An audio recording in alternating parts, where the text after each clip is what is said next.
অন্যায় অবিচারে কুবিচারে মানুষের মন উদ্যত। কেন? কলির প্রভাব বাবা জীবের উপর পড়েছে। প্রবঞ্চনায় বুলিয়ে যতক্ষণ জীব জগৎকে রাখতে পারবে ততক্ষণ তার রাজত্বই চলবে।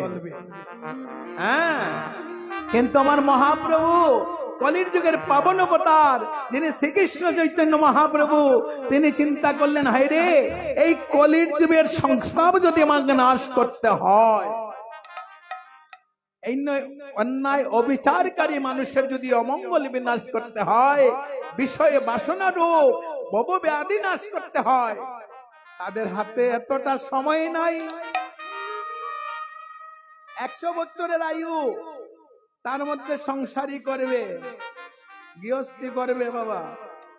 হ্যাঁ, গৃহস্থ বানপ্রস্থ সন্ন্যাস, 3টা কাল 100 বছরের ভিতরে